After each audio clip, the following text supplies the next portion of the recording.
Minä olen hurja metsästäjä tai oikeastaan lännenmies ja metsästän majavia. Nyt minä lähden metsästämään ja siinä onkin majavia. Mutta majavat lähtevät karkuun ja nyt ne pitää siirtää karkuun tonne intiaaniteltan päälle. Noin. Ja siirrelkääpäs tuosta kaikki 3 majavaa. Lännenmies tulee ja voi, minä en yllä noin ylös niitä.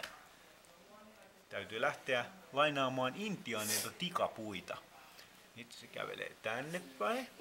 Noin. Nyt siinä näkyy sun sormi. Niin, no joo, no nyt se on. Hän löytää pallon. Saisinko lainata tikapuita? Kysyy lännenmies. Sillä on pallo.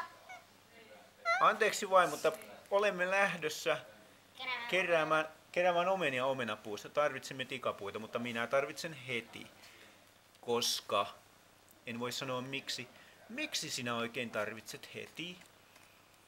Minä vain tarvitsen, antakaa. No hyvä, annetaan sitten. No, sitten se, mitä ihmettä siinä tapahtuu? No, mutta tässä kuitenkin piti tapahtua niin, että tämä lännenmies sitten vie, mutta nämä lähteekin vakoilemaan tänne. Tämä pieni intiaanityttö ja sitten myös päällikkö. Mitä ihmettä se tekee tikapuilla?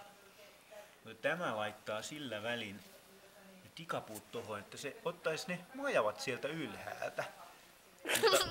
Mutta no, anteeksi vain, ne ovat meidän majavianne. Majavianne. Majaviamme, joo. Hei, mutta missä se käärme on nyt? Käärme. Täällä. Ahaa. Käärme.